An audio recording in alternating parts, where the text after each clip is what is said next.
introductions. Before I go into anything else, I need to introduce myself as Richard Douglas, the new chair of the South West London Industry Care Board, and Andrew Bland, the new Chief Executive Officer. It's our first meeting in public, so I don't think there are any other introductions to do around the table. We've got a relatively short meeting today. Two reasons for that, really. First, we are in the pre-election period for local government elections next week. We just place some restrictions on what we can cover on meetings in public. Second, I say this is my first meeting as chair, Andrew's first as chief executive. We do want to make some changes in how we use our meetings in public, in part to reflect the new role of the ICB, but we need to take a bit of time to get this right. So I think you'll see the nature of these meetings changing probably when we get to the next one in the cycle. On the agenda today, we've got the normal introductions, minutes, everything else, which I'll deal with in a minute. And then we sort of got 5 item areas. First, we need to confirm decisions been made in other meetings. Second, we need to take the capital resource plan for approval. Third, we're going to take the green plan and report for information. Fourth, the board assurance framework. Then fifth, we'll consider reports from committees and the chief executive. We will then have a chance, if needed, for any other business and the opportunity for questions from members of the public relating to items on the agenda today. So I should welcome members of the public. I see we have a few here today, and it's always nice to have friends with us. So thank you for coming along today. So, with no further to do, declarations of interest are with the papers. Anything anyone wishes to add, remove, or amend from said declarations? Andrew. It's just the declaration transposed from my other role, which is now not reflected on here. So, 2 things for me. Of course, the role of my partner at North West London. Partner works for GSTT and the programme director, and that is in the system and made its way through to this paper. And as you've said, I'm the chief executive of NHS South East London ICB, so that should be recorded here as well. So it's in train, but not here on the papers. Bob. Thank you, Chair. I should record that I have just been made the interim chair of the North West London Acute Group, and that replaces in the declaration of interest sheet my vice chair at Imperial College Healthcare and my non-executive director of North West. Thank you. So I've updated the online system. Okay, thank you very much for that. In which case, minutes of the last meeting held on the 28th of January. These are included for approval. Does everyone agree that they're an accurate reflection of the meeting? Okay, we'll not go page detail on that. We will approve said minutes. Action logs been updated and all the actions have been closed. Thank you. In which case, first standing item, over to you, Ben. Decisions made in other meetings. I should have said as well, I do expect on this that everyone will have read all the papers, so we'll not need to sort of read through verbatim every paper, and for people to make sure their phones are off. Thank you, Richard. Disappointing, but it was me again to read the whole thing out. Just to note, the board met twice on the 28th of January and the 18th of March, and the decisions made within both of those meetings are noted within the paper. That's all I need to say, Richard. Okay. Thank you very much. In which case, then I shall move over to Dinah, who has a starring role, I think, in 2 items, Dinah. Thank you. Thank you very much. So first of all, we have for board consideration and approval publication of South West London NHS capital resource use plans for 26-27, which despite changes to the role of ICBs remains a statutory requirement for us to publish and share this joint capital resource plan.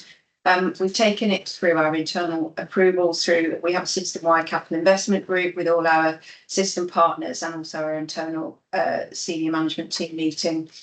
So this could be the last year that we are required to do this. It sets out the use of our capital expenditure limit budget for 26-27. It's for 1 year only, and it's only relevant to spend within the National Capital Department expenditure limit budgets.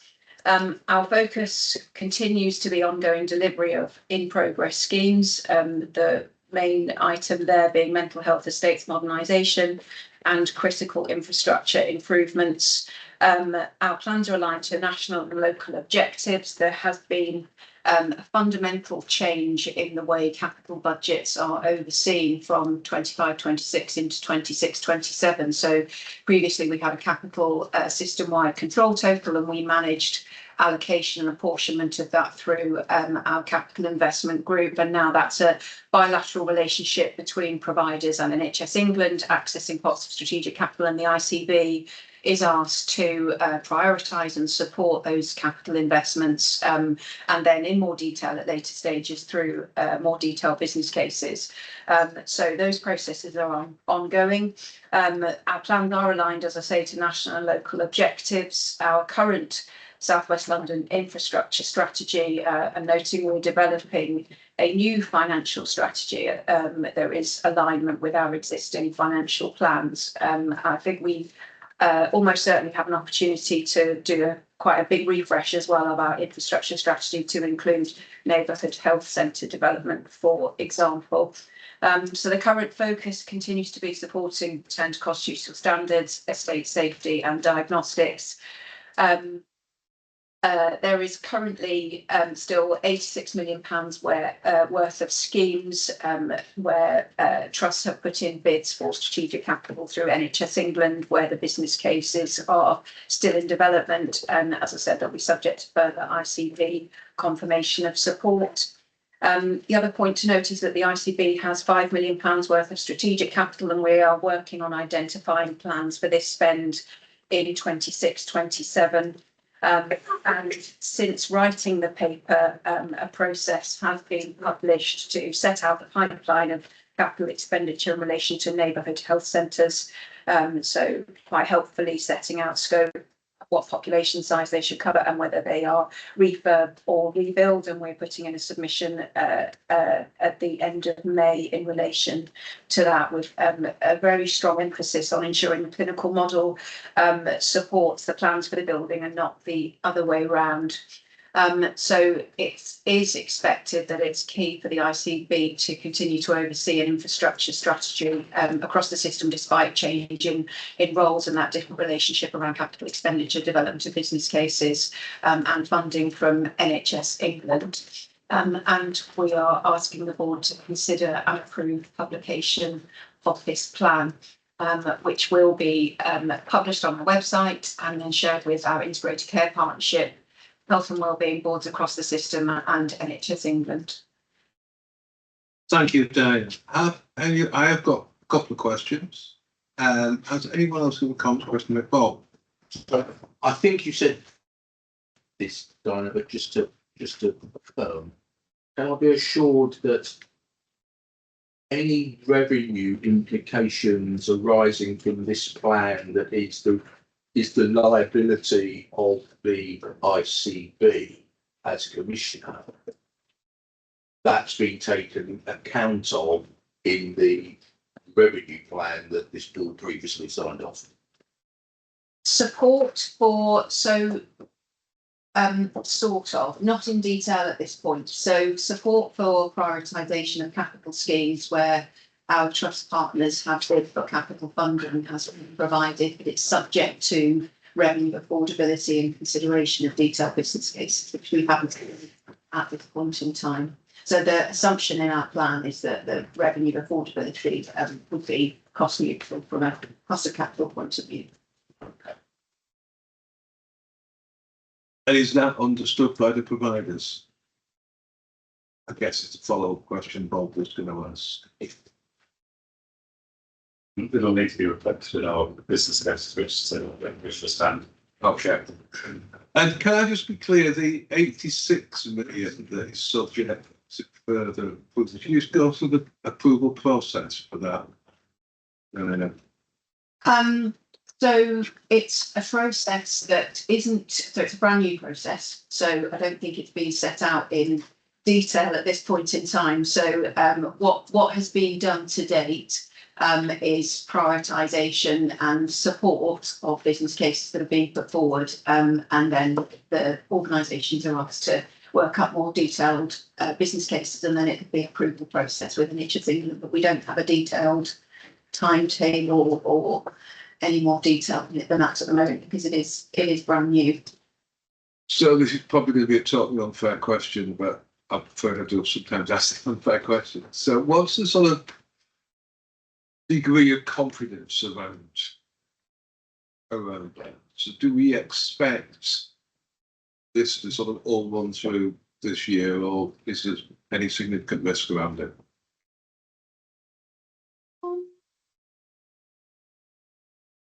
I think I would be relatively confident. It'll be, I think, I can subject see to- a phone that says relatively confident. Yeah. Actually. Yeah, I mean, I think in our prioritisation of the cases, they are, they're strong cases. There's a lot around estate safety and improvements to ED in our acute trust partners. There's a lot around return to constitutional standards. There's some good digital investment in there as well. They look like relatively sensible cases, and I think the prioritisation that NHS England have done has borne in mind overall affordability as well. So I would hope that any cases where they're not likely to proceed would have been ruled out at this stage. So yeah, so I'm relatively confident.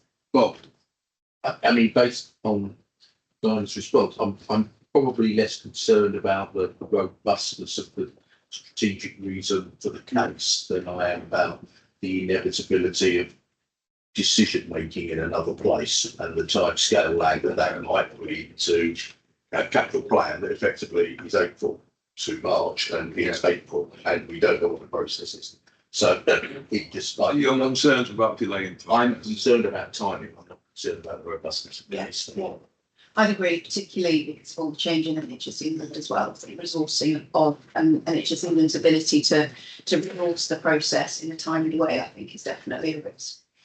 Okay, thank you. I have questions from other people. Andrew, It wasn't a question, and it's just because you've added it rightly to the narrative. So it's on the neighbourhood plan, both at London level and I think for both South West and South East, the degree to which we are cited on other parts of the public sector's plans for hubs or other things.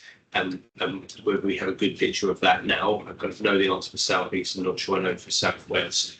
I think at London level, we're currently being encouraged to sort of community of public sector actors to open women's hubs, children's hubs, people with Andrews hubs, and so on. So, and can't imagine as currently set out, we will maximise the value of that sort of collective investment, or that we'd have a sort of ethos around those buildings. So it's really just a one for the future. So I think recently heard that polyclinics in a bygone time were very heavily stipulated and then represented good but additional facilities to the rest of the on.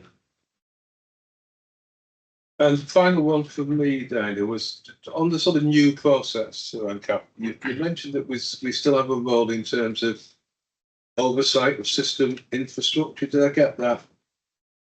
Did I hear you right on that? I just wanted to understand what that role was a bit better in the absence of control talkers and all that stuff. I mean, I think that's part of our role in terms of overseeing a financially sustainable. It's on our back, isn't it? Making sure that we've got effective infrastructure to be able to have a system that has the right estates, the right mix of infrastructure in order to provide the best care to our patients. So it's that. But it's that allocation of resource that it's not a sort of control totally. No, it's absolutely not. It's not a resource. It's not a resource allocation. It's a service effectiveness responsibility, I think, and the shape of our infrastructure in relation to that. Okay, thank you. Are there any other questions for Dinah on this paper, or are people happy to approve I am not seeing any shaking of heads, I'm only seeing nodding, so you can take that as approved, Dinah. Thank you very much for that.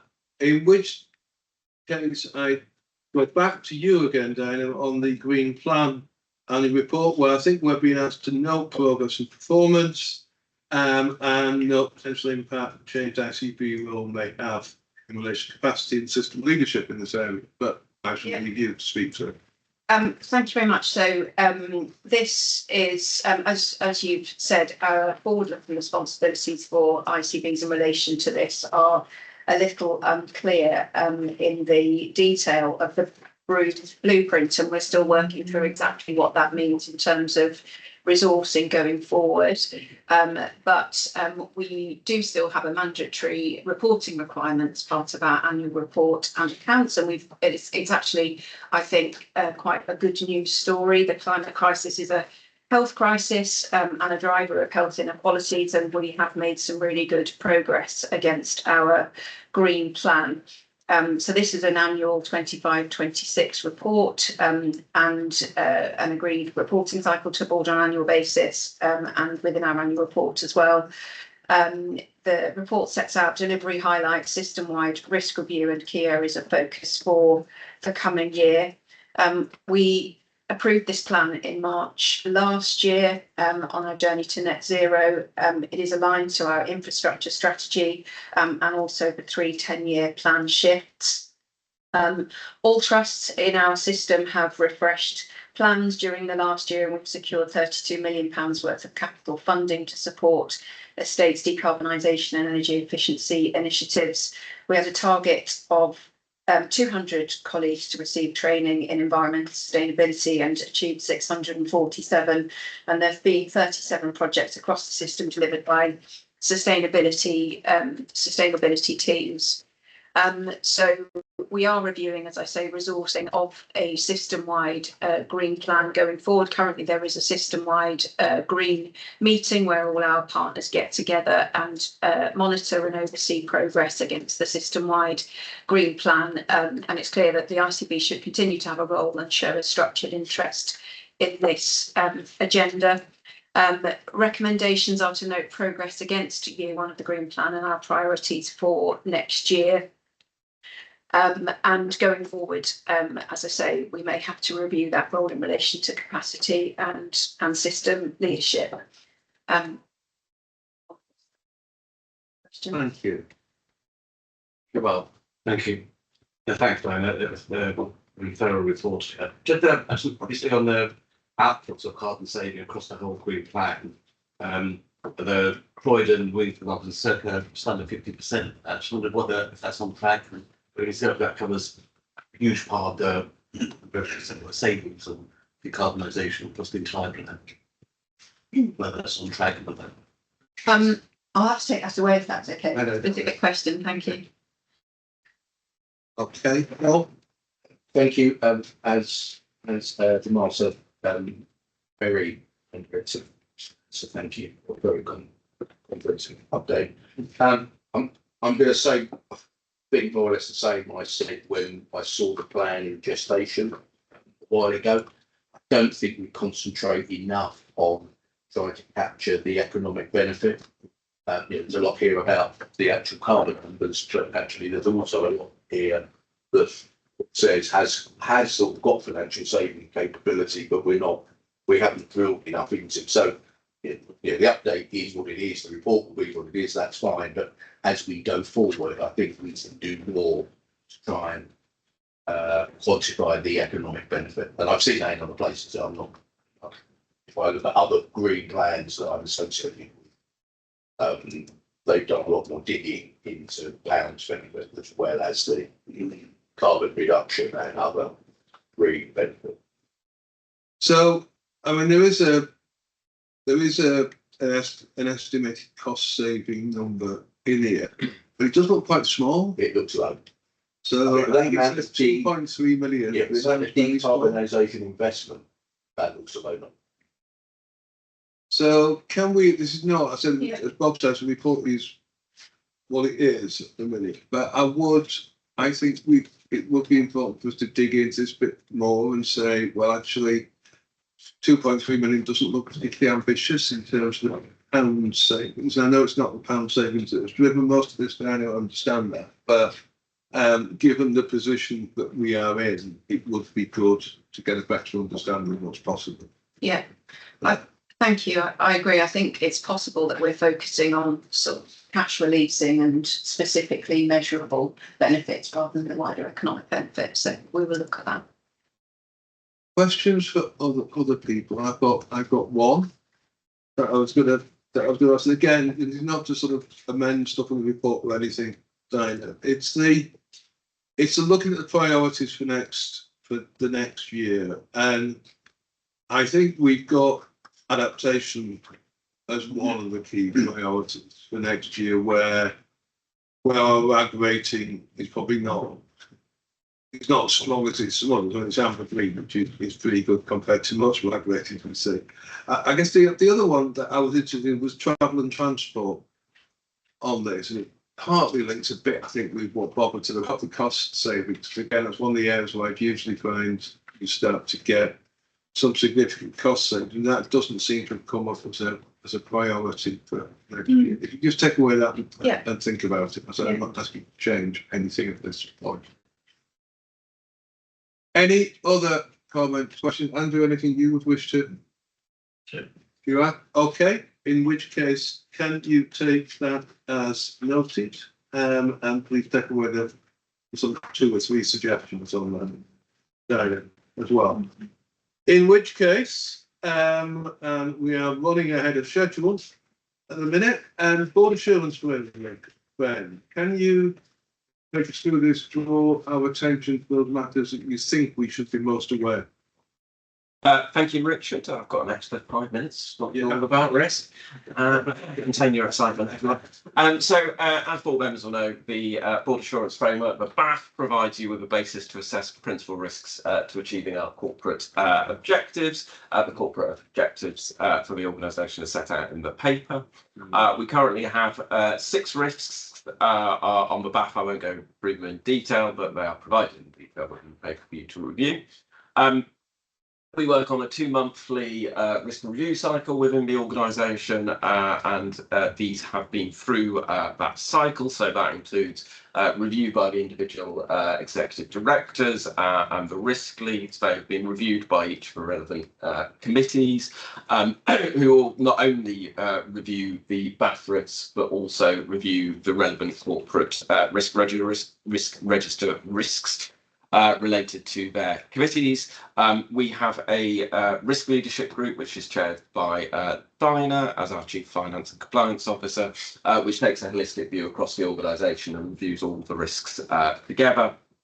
And then they're also taken through SN2.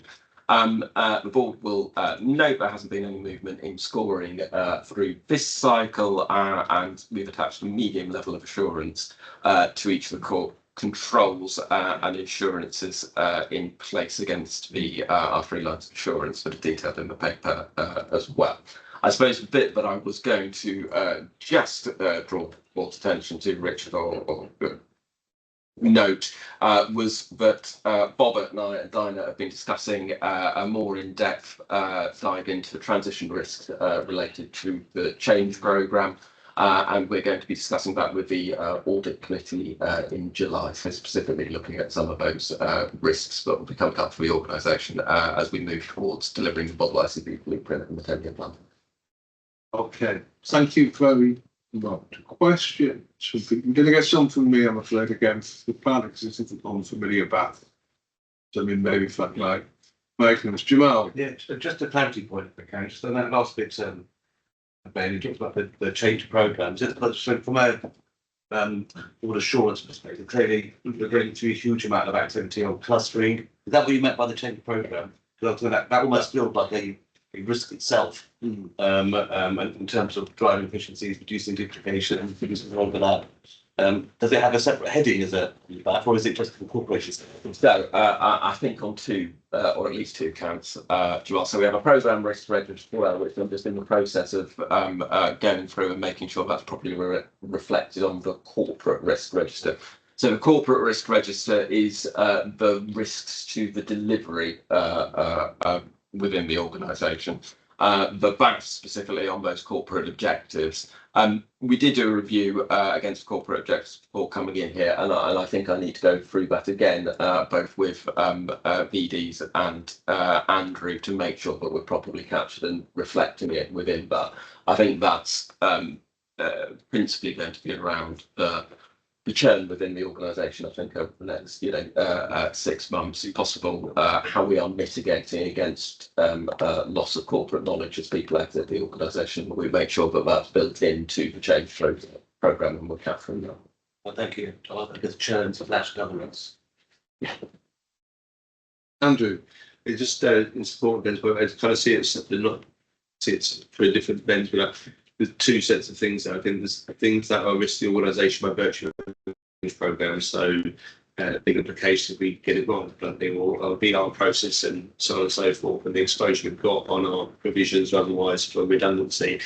Then I guess we've got to visit each of these to say, are these made worse or better because of the fact we're going through that? So I guess what's here needs to be visiting in terms of just the level of change on these actual risks, and then I think the additionality bit is an additional line that's specifically on by having a change program. What risks are we exposing ourselves just on that bit? That one is where the risk register for the program will come in well, so we can catch up in both of those ways. I think. We've talked about kind of the transition and the impact of that and how well follow that. One of the things is that with the risk registers, I know it's relatively stable. We've had the same inequality in performance, but we don't really get a sense of any trending. So if there are changes, it'd be good to just be able to visually, you can kind of see that there's been a change in the scores. Yeah, absolutely. So slide 58 growing movement. 138 is meant to be moving towards that. So this is the second outing, I think, of this iteration of the way we run the BAF. Previously that's going to build, and absolutely we can build that out as we move forward. Okay, can I come with mine? I guess now, Ben. I think it all looks very comprehensive to me and very clear. I wanted to get a better understanding of how the board has approached the difference between the residual risk and the target risk we're looking for, and sort of what view we've taken about what progress we should be making to move from one towards the other. And I guess that probably links to the risk appetite question. So you've probably been to all this before, and I apologise. No. Not bringing it all up again. But yeah, in all of these BAF lists, we have a very significant gap between our residual score and our target score. Yeah, absolutely. So, and this is probably where I might invite some ED colleagues to come in on their specific areas as well. So, as you say, Richard, we've discussed it previously a lot at SMT in a risk review group and indeed in audit committee. It's an area our internal auditors will challenge us on quite regularly and quite rightly as well. And I suppose the conversations that we've had regularly are around whether those target risk scores are realistic and reflecting reality within the system at the moment. I might ask if I may, maybe Jonathan and Dinah, possibly Elaine, to come in as well, because I think we have been through that cycle. They have reviewed them, and they still believe the target risk scores are what we should be aiming for. But I don't know if others might want to comment. If you want to kick off, though, Dinah, I'll bring you back in again. Thank so you. BAF 001. Yeah. So just a general comment, maybe. I agree with you. I've mentioned to Ben already. I'm sort of hungry for some work around risk appetite in relation to these as well as a board, because I think that will be really important to frame the current scoring and also the target risk score from a finance point of view. So it's a really good question, because the target risk score is 9. I think that's right in terms of aspiration. I just sort of thinking back over the last 20 plus years of experience in NHS finance, have we ever been in a climate where 9 is doable? Probably, maybe in the 2000s. Since then, probably, it's reflection, I guess, on is that 9 too aspirational? And again, coming back to the risk appetite point, as a board, what would we be prepared to accept? I also agree. I think we need to do some specific work on the gaps and the actions, and assuring ourselves that there will be a measurable impact on that risk score to bring it down. Whether we reach the target risk score or not, ultimately, I think does need some further work. But yeah, it's a really good challenge. Thank you. Jonathan, do you want to? For the two areas of risk that responsible for first round own emergency care and then the wider constitutional standards, I think it is something that's reasonable to reflect on. It's linked to degree of ambition as well, I think, isn't it, too? And certainly when framing this and what we were trying to deliver for patients around urgent emergency care performance and the target risk score associated with that, given the potential risk of patient harm, we felt that was a really important goal to aim for at least 9 as the objective. And also the work that we've previously done to set out a 2-year plan, 2-year strategy to improve our UEC performance. It's been through as well as part of framing why we thought we should be aiming for 3 under 3 respectively and livelihood. In terms of the constitutional standards point of view, that's still slightly narrowed overall, overall terms in terms of inherent risk and also target risk score. And we could have a conversation with the board about whether we feel 6 reflects that or not. I guess part of this is also relative, so preventive care and cancer performance. That was a factor in our consideration of why we thought we ought to be aiming for a target risk score of 6. So hopefully that gives a flavour of the rationale. But there is some subjectivity, isn't there? It's art as well as science, and that's just There is judgment in these. It's not a pure mathematical thing, but I guess just to put my cards to the table on this, I am uncomfortable with constantly seeing a difference between a residual risk score and a target risk score. So my view is, if as board we just sit and observe the difference, we're not doing our job on it. I think there is either something wrong with the residual risk, i.e. we haven't done as much as we should have done, or there's something wrong with the target risk. We're aspiring to achieve something that is impossible to achieve. So I think if you never see any closing of that gap, there must be something wrong. So I would like to come back to this as a way of sort of really driving how we target our effort resource. Andrew, and I have said exactly the same thing in another ICB. Yes, and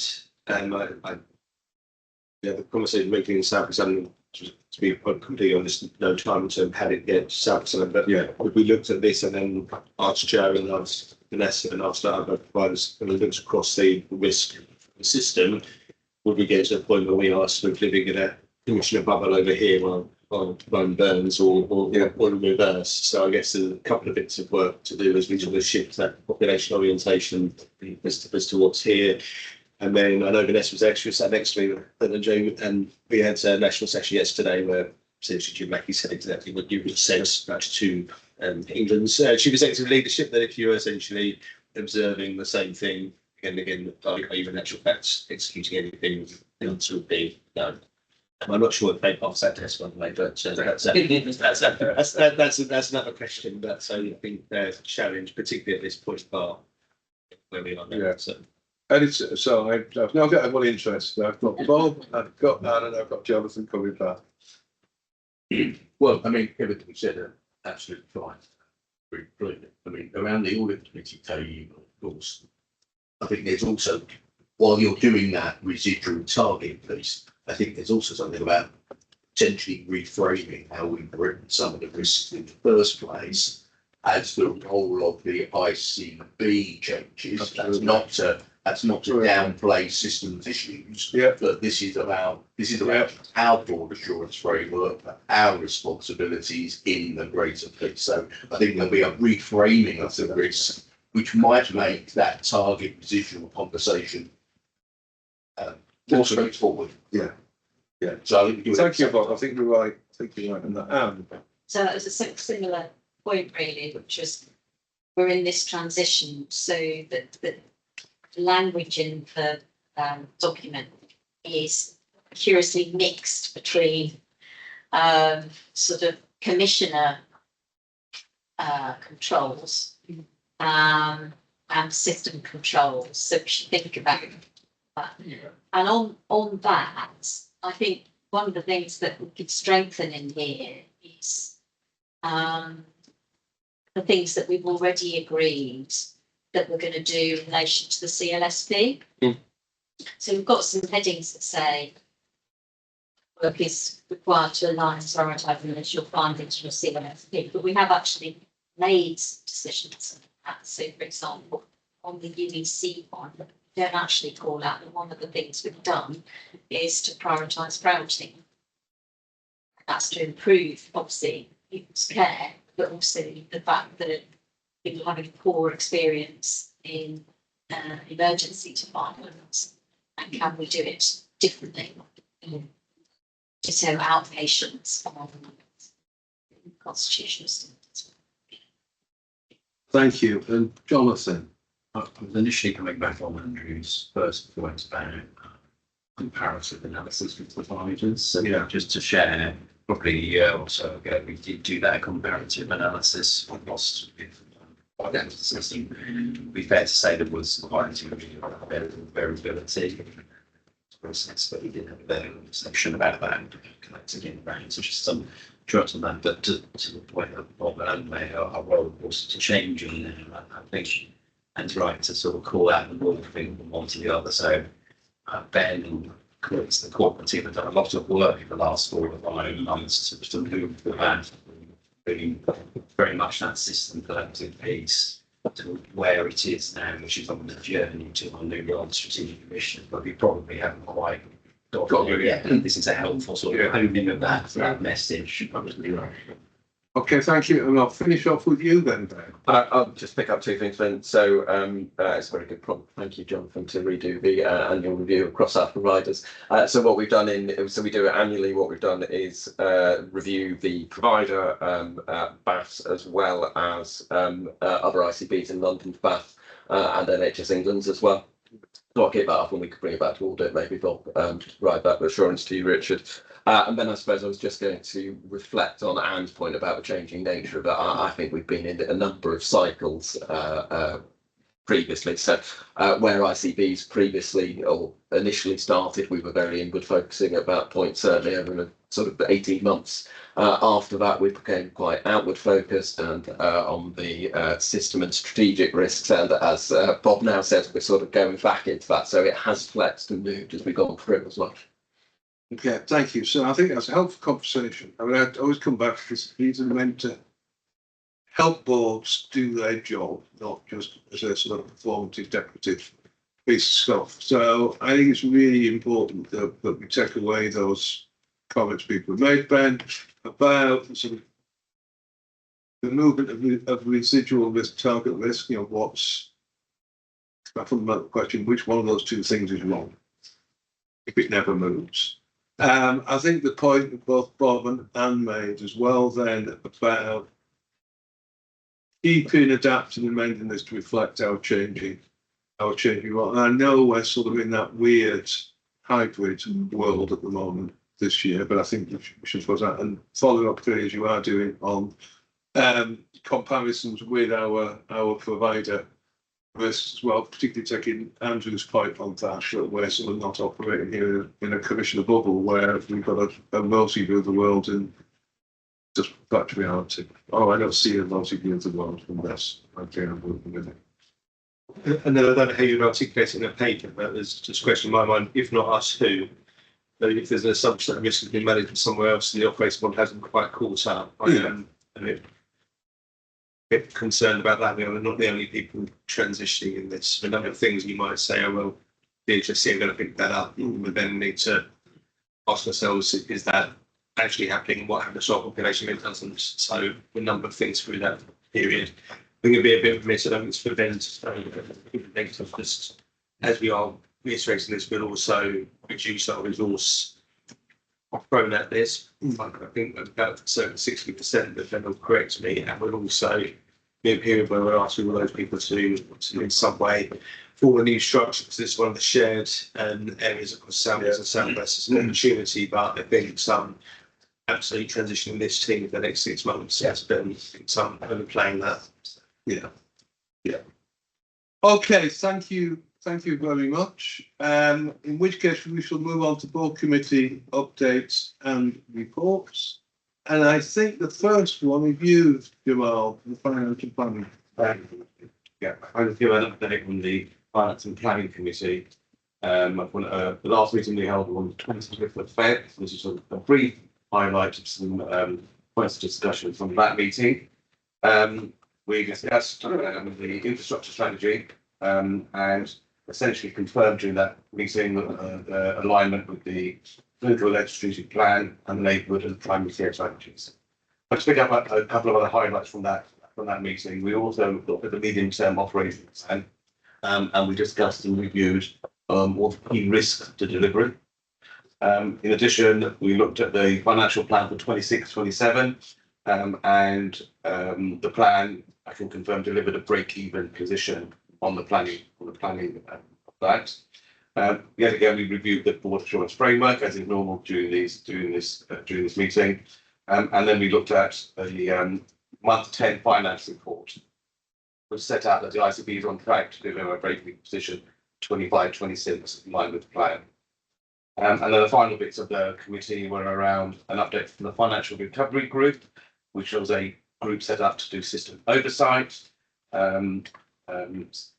Clearly that will change over time once we have our new role of the strategic commissioner, but there were some key outputs discussed and noted on the risks and mitigation activity from that financial recovery group. We then moved on to the finance report for month 10, and particularly discussed and explored all the non-recurrent deficiencies and plans to improve and plans to review that and improve that in following years. And then, as is normal in the meetings, we reviewed a number of business cases and contract awards. So the board just note to all the committee.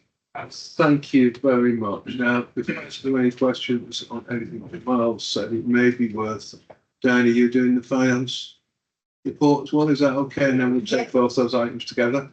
Happy to, thank you. So the month 11 finance report for the ICB and also the system reporting that the ICB position at the end of February was in line with plan, which was a £500,000 deficit, and was forecasting at that point in time to deliver a break-even position as planned, which was delivered at month 12 subject to audit. And then the wider South West London system, which I'm sure colleagues will remember, I think was the last system in the country to agree a plan with NHS England in 25-26, and was on target at month 11, and also, again, subject to audit, did deliver a surplus position at the end of the financial year due to bonus deficit support funding that's been withheld from other systems that didn't deliver their plan. That was redistributed to those systems that were planning to deliver. So on plan, and we're forecasting to be on plan at month 11 for both the ICB and the system, and then overachieved at the year end subject to audit. Okay, thank you. And the subject of audit figures were in the audit process as we speak, are we now? Yes, we are. Right, smack bang in the middle of it. The year-end surplus was around £24 million Right. for the system. Okay. And when are the audits completed? Towards the end of middle to the end of May. That's the end of Yeah. that. Okay. But nothing that suggests any issue. Super. Any questions for Jamal and for Diana on the Finance Committee or the Finance Report? No? Okay, in which case I shall hand over to you, Masood, now on the Quality and Funds Oversight Committee. Thank you, Chair. So since the last report before meeting, the Quality and Performance Oversight Committee had met twice. The key strategic risks remain urgent emergency care delivery, and care access waiting times, and also the capacity, our capacity to provide assurance of oversight. Lane Johnson will go through further detail, but the committee also covered the key areas such as safeguarding, deep dive into primary care, and strategy around that, around our medicine optimization over the last year, and also clinical negligence around maternity. Also, Okay, so Elaine, is it you? Yes? Yes, thank you, Chair. As alluded to, continued pressures in terms of urgent emergency care, and in particular from the quality perspective, corridor care, which our providers are doing significant work, some of them are on the national programme in terms of support for corridor care. Workforce challenges in providers in terms of sickness, absence and vacancies, and indeed in terms of ICB for provider oversight and assurance. Noted that CNST compliance for all of our providers in South West London was compliant, which is good news, and the first time in a few years that that's been base across South West London. Noted trends in never events and support going on with the providers in terms of learning from never events, and CQC activity with our providers, in particular still with St George's, Epsom and Helier, and Croydon Health Services with regards to maternity services. Any questions, I'll hand over to my colleague for performance. Any questions? Questions. One was just a general observation that we don't have a lot of reports on mental health, whether you've obviously got the CQC visits to the Maudsley. I think particularly talked before about the really long waits, the constant challenges with that wait. Focus on that's just a reflection. I think we may not have had the emphasis on mental health in the last couple of meetings, Right. but certainly the waiting times at HC and Tom, they come up pretty frequently. So It's just whether we reflect it, because I know having been to meetings we do. And then the other thing I was just going to ask on the new standards for the new thresholds for infection control. So that's a lovely sea of red. So what's your view, Elaine, about that? I mean, if I was a member of the public, if I was seeing that, I'd be quite concerned. I mean, you read in the detail, obviously the threshold's being changed. So is there a programme of work now in place to ensure that we all agreed before? So no, we weren't agreed before, but the thresholds have changed, and we've seen real change and moving direction for IPC post-pandemic in terms of antimicrobials and some issues. Of course, as we transition as a strategic commissioner, we would have less engagement and involvement from an IPC perspective, but I can assure you that the provider organisations are working goals and action plans, and we can certainly bring some feedback through the quality committee in terms of what our provider organisations are doing around their thresholds and action plans. For us, going forward, it must be that we want to look at trend data over time about what's happening in that regard. Yeah.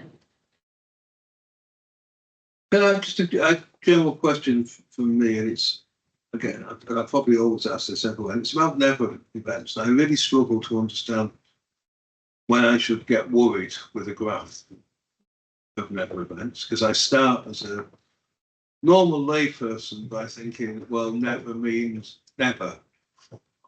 But clearly it doesn't in NHS work. So what do I read into graph 2?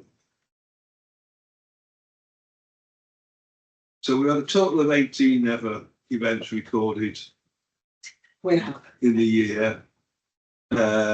Pretty consistent for early months and a big bump up.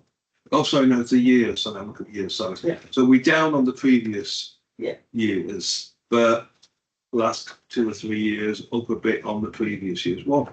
Do I read anything from this? So we can look on. I think, so you're right, never events mean they should never happen, but of course they do, because we live in a real world with real people.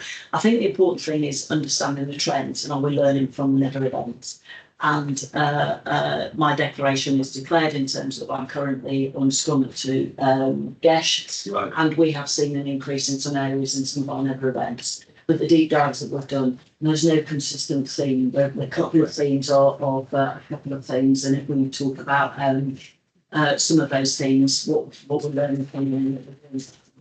But a lot of those never events, there are no themes, so there's different reasons why they have happened, and we have shared that learning, and we haven't then seen those happen again. Does that make sense? Yeah, it does. And do we share the learning across all providers? We do in terms of some of our. So if something happens at GESH, it's not just it's GESH that gets the learning. No, that's right. We would share it with our colleagues across South West London in terms of the learning, and then looking at the national picture in terms of some of the themes. So some of the themes that some places are seeing are retained foreign bodies. Mm. And what we're seeing from that is that some of the equipment that is being used in surgery, and parts of that are coming up. Right. Now, one could look at, is that supplier issue?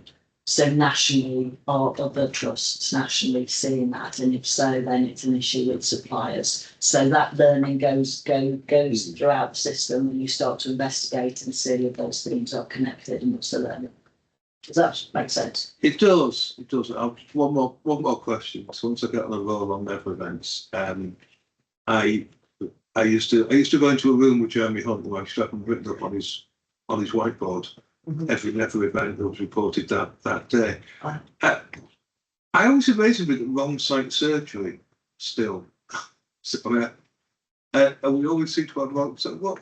So some of the, again, if I share some of the wrong site surgery, it's not necessarily the left leg instead of the right leg. Some of what we're seeing is some of the dermatology procedures. Oh. So it may be a particular mole or lesion. So say, look, I'm Celtic, I'm very freckly. I might have lots and lots of freckles.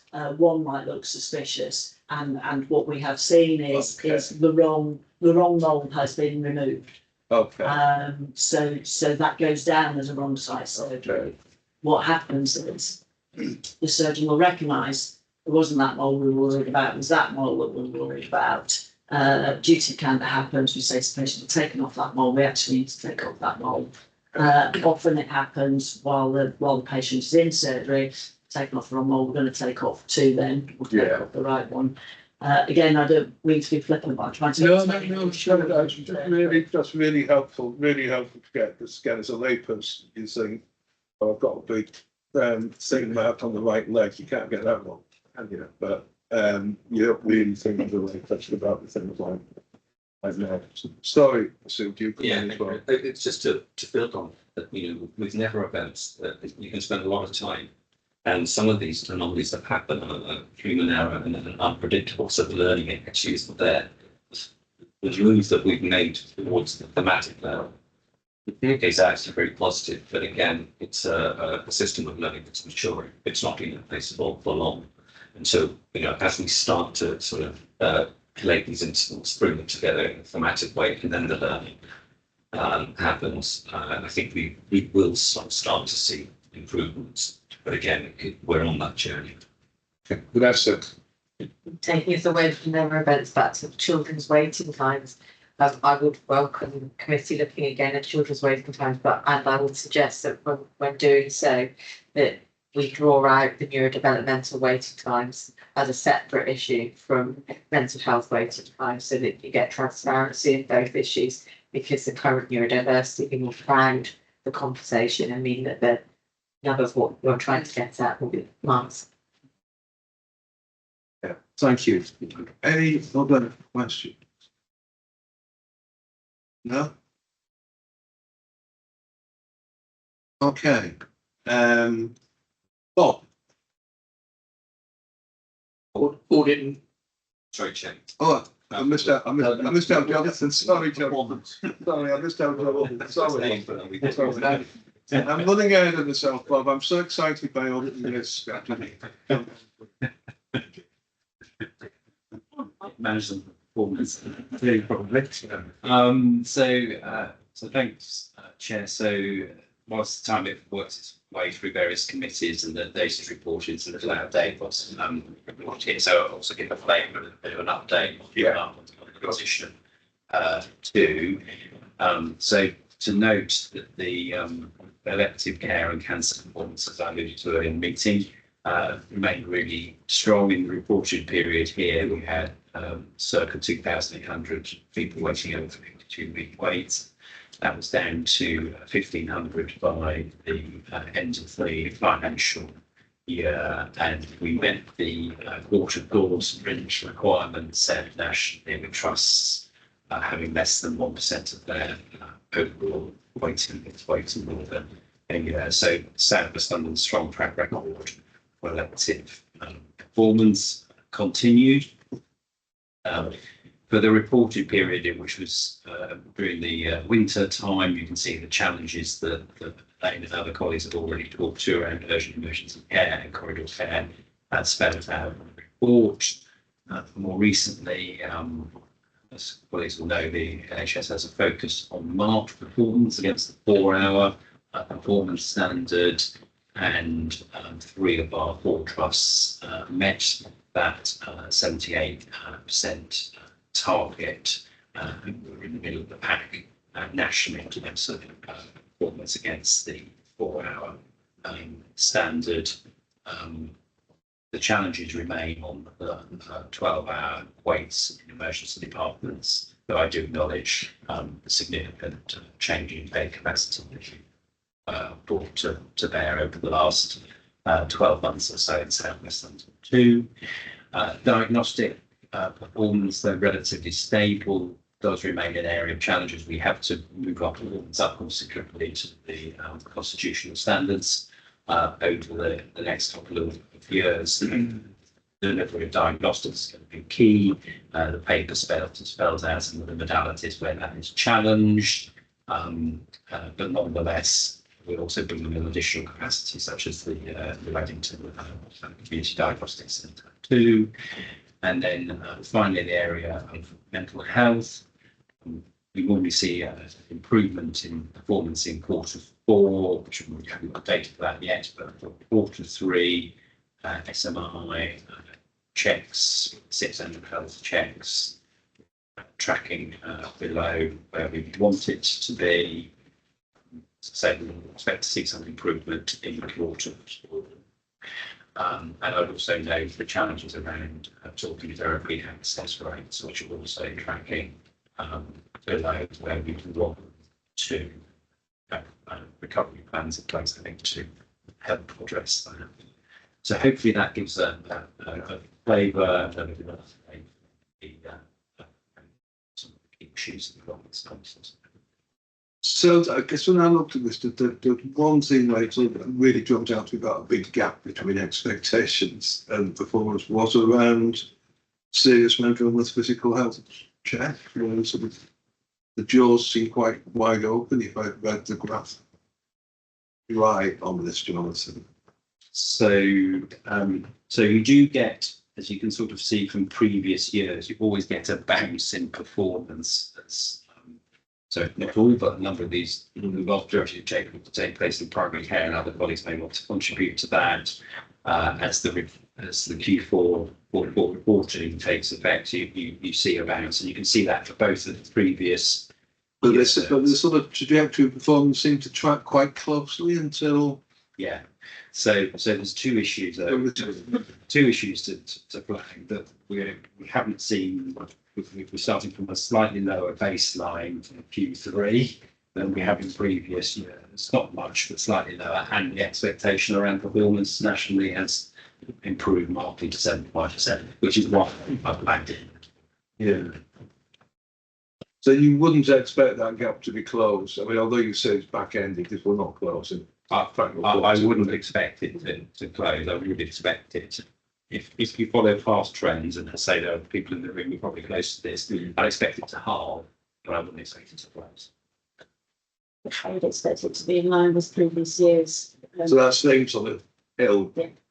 You've got that. Okay. Can I ask about GP?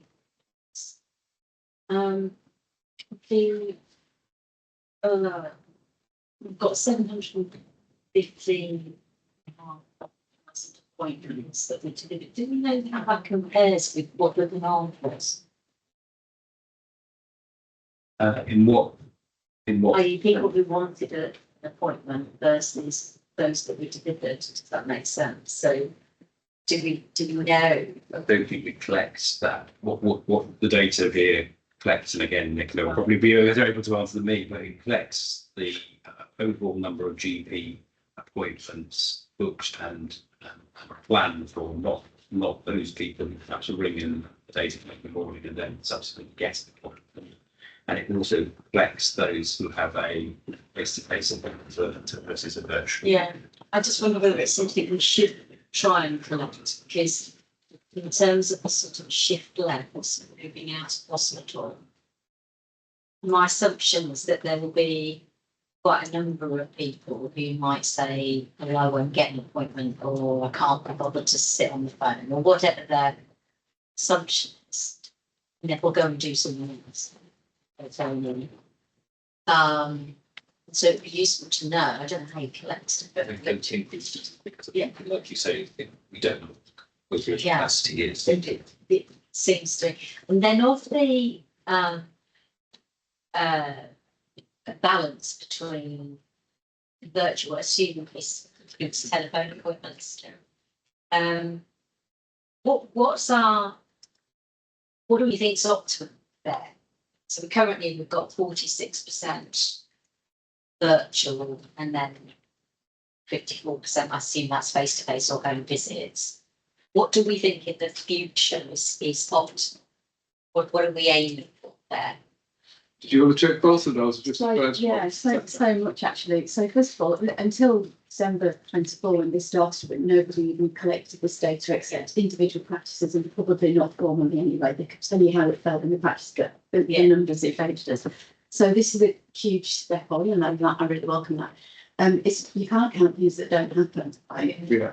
But there are mechanisms by which we can understand that more. So increasingly we understand what's coming in, because we have telephone systems now that do drop calls, and we've only really had those in for the last 18 months consistently across all of our practices. So we can start to look at the telephony data, and there's a requirement for telephone companies who provide services to collect that. So we're getting to the point where we can count that.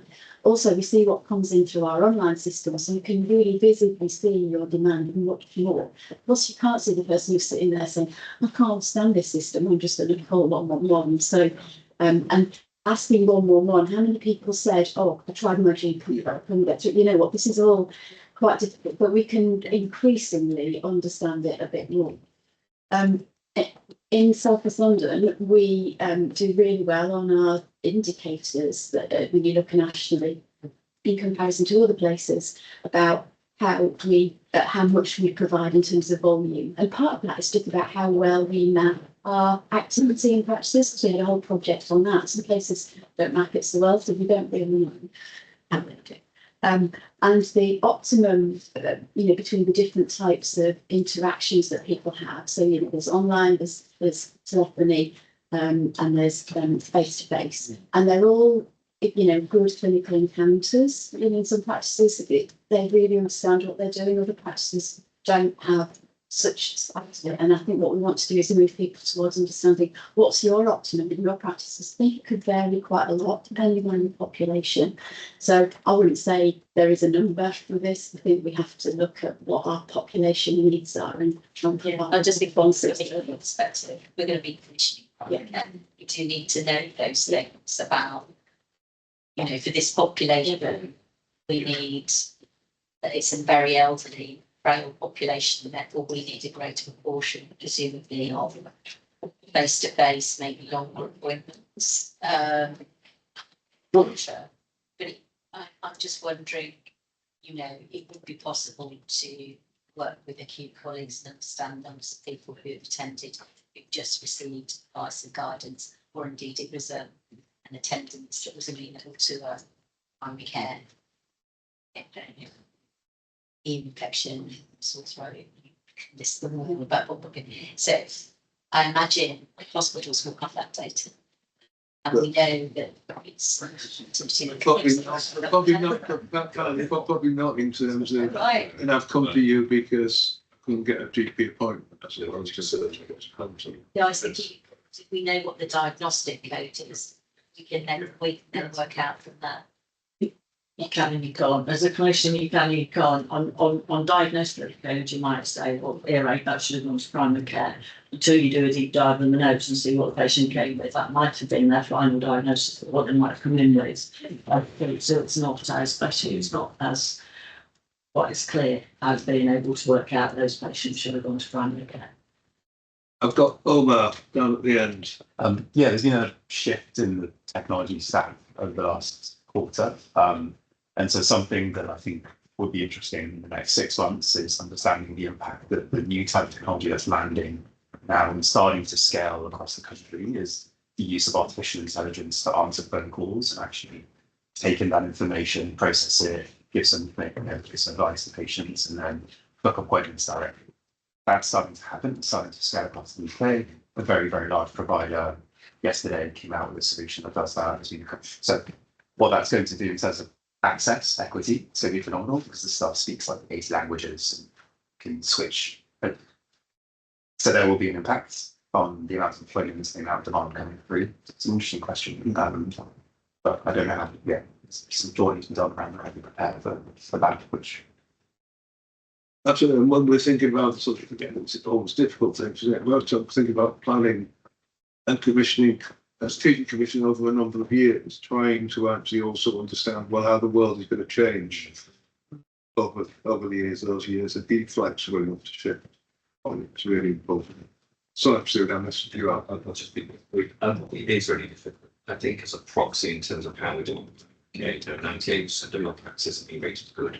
Yeah. I think that's really positive. And I think if in terms of this balance, there's so much variability that I don't think you can kind of say, well, this is the ideal. And as you say, even if you give the example of the elderly, sometimes it depends on what the problem is. Sometimes actually it's easier to make a phone call because it's more difficult to go and travel and go and see a doctor. So again, there's so much variability, but I think overall, patient feedback is very positive in primary care. So I think if we use those as proxies, then I think it's one of the areas where we're more assured. Andrew, you want to comment? It's just,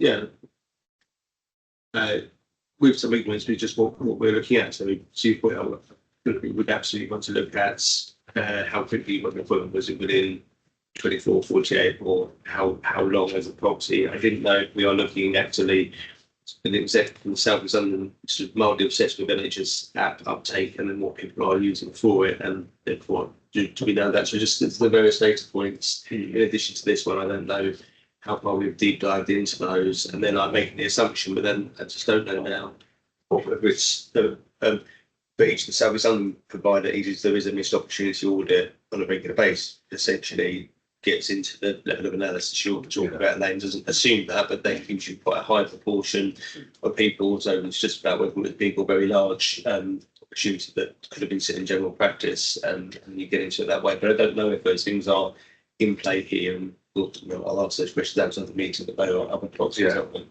Yeah. Okay, thank you. I'm sorry I almost missed you out, Jonathan. Definitely was worth doing. And it's pretty good to actually have the conversation around primary care rather than as I see too often these meetings, it's only about elected waiting lists or campaigning, so that's good. Bob, I can come to you now on the Audit and Risk Committee. I hope people think the report's pretty self-explanatory. We had, this report covers 2 meetings. And actually, much of the conversation we had around the audit committee mirrored some of the conversation we had earlier about risk. Yeah. Convergent risk, changing risk profiles. I suppose the key pieces of assurance for the board to note are the pretty positive feedback from the audit process and the confidence on made positive end of internal audit opinion. And some complimentary comments about aspects of style here around cyber, that sort of stuff. And although the external audit team is changing, the auditors are changing, but the team are changing. We went through the plan, that seemed straightforward. To your point earlier, there seems nothing in accounting policies or changes that are going to throw the audit off track, and we agree the type of frame for the audit for the annual report. Of course, key thing about the annual report tends not to be the numbers, but I say it tends to be the narrative that's brought down there, and making sure that that is in the right place and people are well into that as well. It's a well put out time frame, and we were pretty on. Okay, thank you. Any questions? Following. I never like a head of internal audit opinion that is too glowing. It was glowing pretty enough. adequate. It was glowing enough. I mean, it isn't nothing to report, sir. But it's you're doing okay. That's all right. Doing okay is fine. Otherwise, you tend to invest too much money in something. We have spoken to audit committee as well, haven't we, around ensuring internal audit do look at those areas that we're worried about. Not Yes, being not pointed for at, sure. and certainly, expect to come out with a really Absolutely. positive opinion. So yeah, It's like a bath. absolutely are doing that. It's like a bath. You need to get some benefit Yeah. out of it, not just a warm glow. Thank you. Jamal, Thank you very much. remuneration update. What's your update? Chair, yeah, this is a remuneration committee update. Clearly, given the vast change programme, the cost reduction programme that's going on, there's been several meetings over the last quarter. This is an update on February and March. So the committee met, the remuneration committee met on the 19th of March and discussed and approved two things: the approval of the remuneration of the chief executive officer and the interim chief financial officer. And we also approved the final list of voluntary redundancy outcomes. That was in the committee. There was a couple of decisions we made out of the committee. And then on the 10th of February, approval of the Cyprus London ICB voluntary redundancy scheme. And on the 30th of March, we approved the compulsory redundancy payments just for 2 particular individuals who are on fixed term contracts. I asked the board just to note that. Thank you very much. Any questions for Jamal on that? Okay, well, thank you. So we note all those committee reports there, so you have that for the record. Final item on the agenda, organisation report, Chief Executive. Thanks, Chair. In the reports that we said would have read, and so I just want to amplify a couple of bits and then bring it up to speed. So we start off by writing with our launch of staff consultation, although at the time writing that's obviously relevant. We've just closed it. So I think on the 27th, first thing to note is that we did, it's in the report, extend by 1 week. We did that off the back of feedback both from unions and staff. We think it was a proportionate thing to have done, so we've extended a week. We are trying to ensure that does not elongate the overall process, though, so we're trying to sort of consume that extension and not make the other end longer.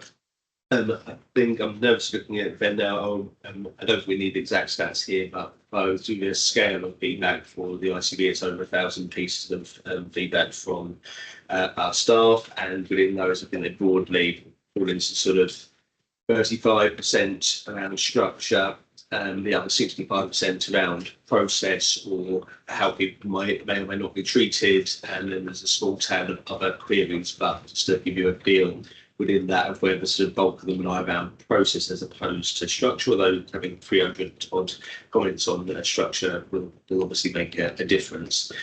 Next steps then, we will come to the board in private session on the 20th to give us sort of a management response and ask for comment, but we've made a commitment that will go out to the wider staff base at the end of the month, the 27th of May, I think was the right date. Ben will correct me, it's the SRO.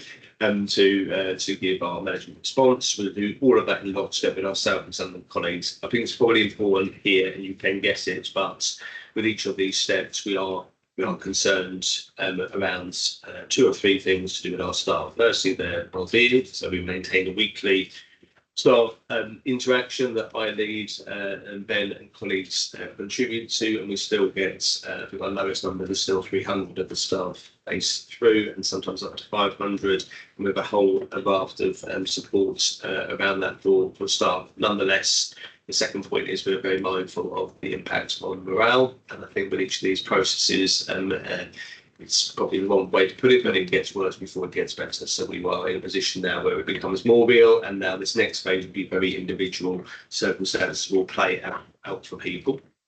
So the second bit, and then thirdly, we have this period where you have, through voluntary redundancy, through the elongation of this process, a period where we will have gaps come up, where the operating model or the organisation hasn't changed, but because of voluntary redundancy, someone might have left. So we are very alert to how we make sure that all of those gaps in the transition process, the actual period of time where we've got the comings and goings, we are remaining a safe, well-run organisation. That is proving to be a bit of an industry of itself.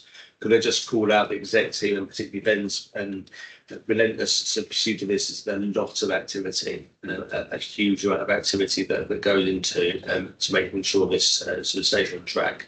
I wasn't going to particularly focus on the neighbourhood piece or the cancer plan or indeed the ICC hubs, but I did want to draw colleagues' attention to the planning priority, just to draw attention to it, but then relate that to the Jim Mackey letter or request. Really to say that I think the nation and indeed South West London have met a huge vast majority of the planning requirements for the year just past, but I think 2 things are clear. Secondly, we've obviously entered a new planning round, and we've got some challenging things to do. So there is an ask of us to outline with greater specificity, and us being, I think, all ICBs, what we will make of this medium-term process, and what would the bigger steps be that aren't dealing with the immediate and being very sort of grippy around some really immediate issues, but what we would do. So just want to make sure colleagues were clear on that. And then finally, why wouldn't I point you to the appointments, and just as we are populating this, and I won't read through them, but we are as fast as we can appointing that exec team, and yeah, thank you, Chair. Okay, any questions for Andrew on the organisation? Bob, well, it's just follow up to Jim's asks. Clearly, there's some quite big strategic things in this, and I wondered what your plans were, Andrew, for engaging the board on any of the particular thinking that you've got to respond to by the 15th of April. But it doesn't give much time. But I wondered if you had a sort of a retrospective process or a prospective process in mind. Yeah, so I think a couple of things. So how should I put it at this particular meeting, Bob? So I think the timing of the meeting that is recording, Andrew. With the timing of the ask, straightforward, it makes it impossible for us to do a meaningful engagement on that. Firstly, if you've got that out anyway. Secondly, it is a national ask, and I'm given to understand there's a variation in the quality and depth of ICB's attention to these areas. So the degree to which you need to do that, I guess, is driven by how satisfied or not you are by how we pick these up. My understanding, if you take the 27, now 26 ICBs across England, I'm given to understand there is a wide variation between almost nothing on the medium to really quite extensive piece of work, and I think we're somewhere in the middle of that. So I don't think it is. And then thirdly, I think, Chair, if you don't mind me speak on your behalf. We have said, so we will produce that in a pragmatic fashion, but it doesn't take away from the need for us to have this discussion on an ongoing basis. But we cannot possibly do that between now and the 15th of May. So treat this as something that is necessary for us to do, Rob, but we will then do something far more substantial. My hope originally was we could get this pushed back and say, look, we're just coming together, we're doing this stuff. So what again, we just said pragmatically, we will do it, but it won't be as good as we want it to be, it won't be fine. So, well, as I say, Chair, it's quite clear that this is obviously what's written down. I'm looking at Annex A and the 8 areas that were put forward. But it seems very clear to me that, and probably positive for us, given our focus on the CLSP and things that Anne has already called out, particularly an outpatient transformation, well, actually 1, 2, and 3, plus something that isn't amplified here, but neighbourhoods, what has been called out for particular attention or urgent attention as to whether the ambition is right. So I think these are all given equal importance. Yeah. Outpatient transformation, I think we've got single digit ambitions and double digit opportunities. So, some of these feel more urgent, not urgent, and in need of attention than others. Thank you.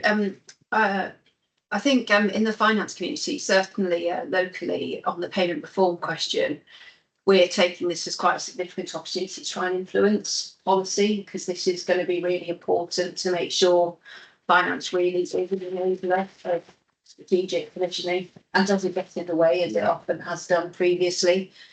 So I'm on 2 national groups and obviously closely involved with the HMA as well. The HMA are going to respond on behalf of the national groups. So one of those is the National Financial Recovery Group, and then secondly, a national ICB CFOs group.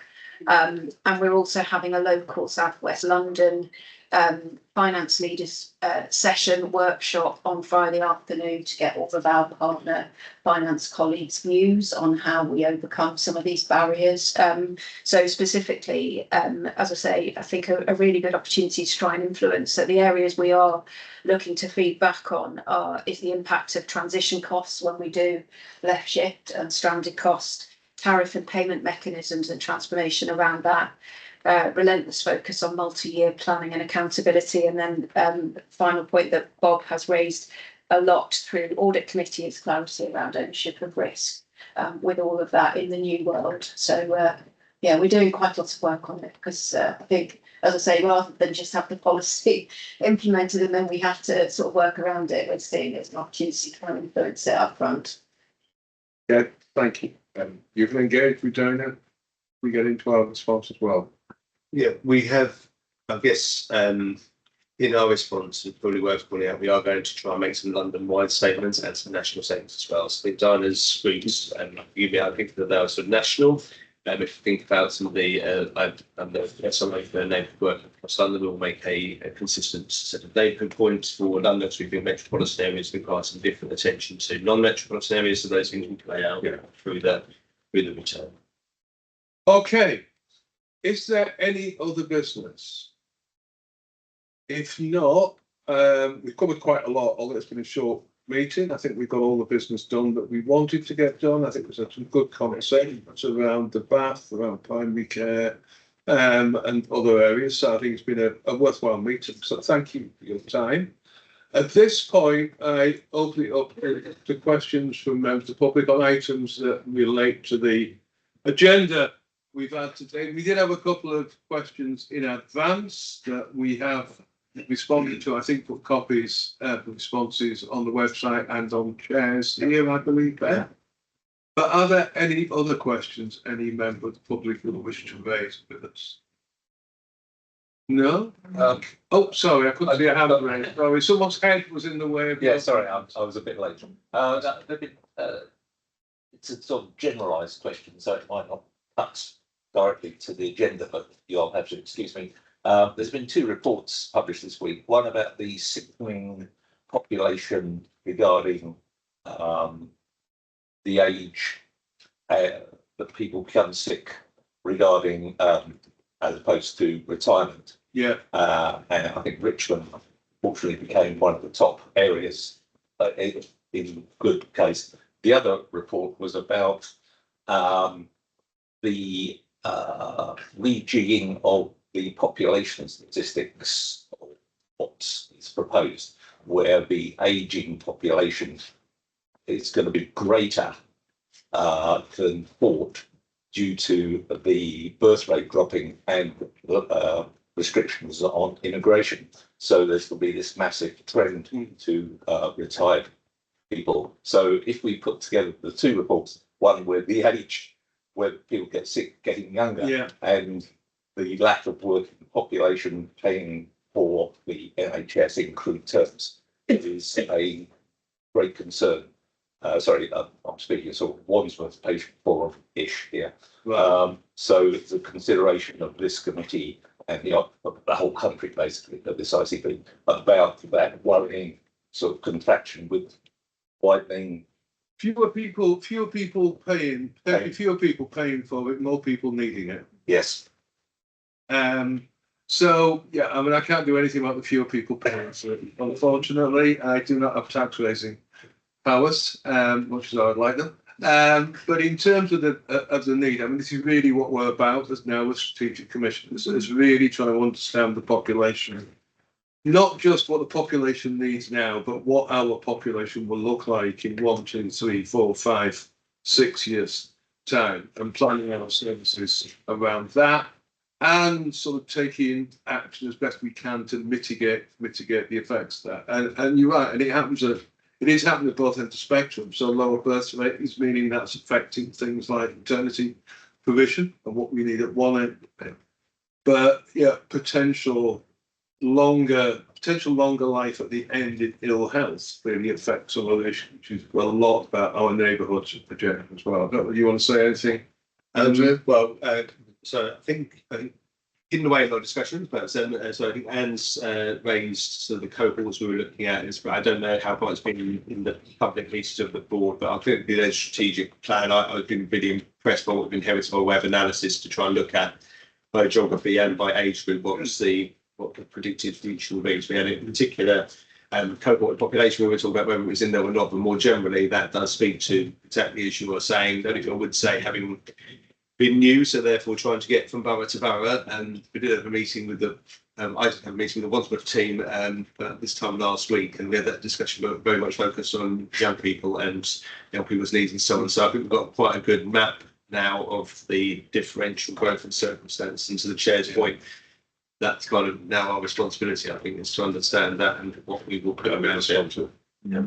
Okay. But I do think we have got good analysis. I don't think if you would agree, but doing something about it feels very challenging. I do think we have a good analysis, and particularly on age, as to what's likely to happen in South West London's various parts. Yeah. So just to add a bit of content to that, really, I suppose. So I'm one of the clinicians working on our clinically led strategic plan, and this is a huge problem, isn't it, for our country and for us locally. So we need to work really hard on this.